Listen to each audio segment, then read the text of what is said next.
Unit 3. The Woman That Never Dies.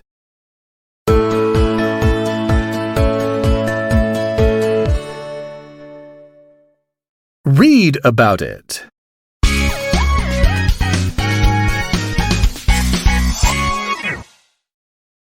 There is a photo mounted on my wall of a woman I've never met, and its left corner is torn and patched together with tape.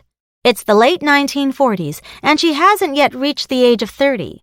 Her light bronze skin is smooth, her eyes still young and dynamic. She is unaware of the lump growing inside her, a lump that would leave her 5 children motherless and also give rise to the breakthroughs in medicine. Beneath the photo, a brief description says her name is Henrietta Lacks, Helen Lane, or Helen Larson. No one knows who snapped that picture, but it has appeared an infinite number of times in magazines and science textbooks. I first learned about HeLa cells and the woman behind them in 1988, 37 years after her death, when I was 16 and my biology instructor mentioned her in class.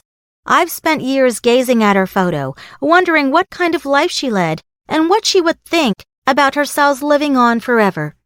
They were bought, sold, packaged, and shipped to laboratories around the world, which helped with some of the most tremendous advances in medicine: the polio vaccine, chemotherapy, cloning, gene mapping, and in vitro fertilization.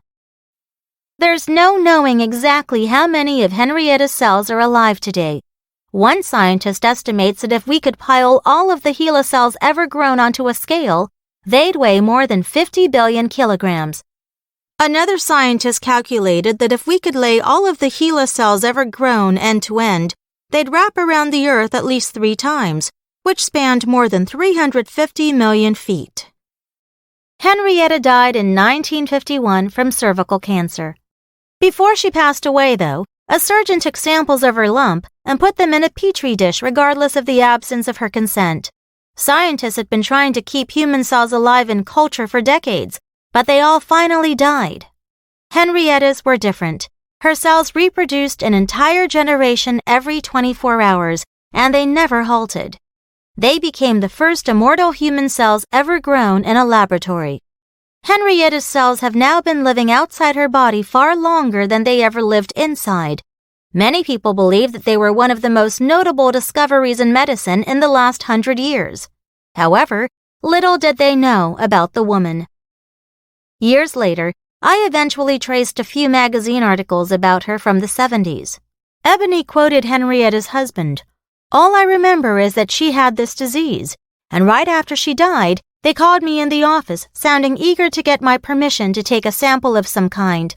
I decided to reject them. Jet said the family was angry at the doctor's improper deeds, and angry at the publication of articles about the cells without their knowledge.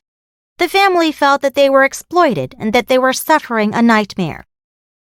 The articles all ran photos of Henrietta's family. The description said the family had found out just a few months earlier that Henrietta's cells were still alive, whereas at that point, she'd been dead for 25 years.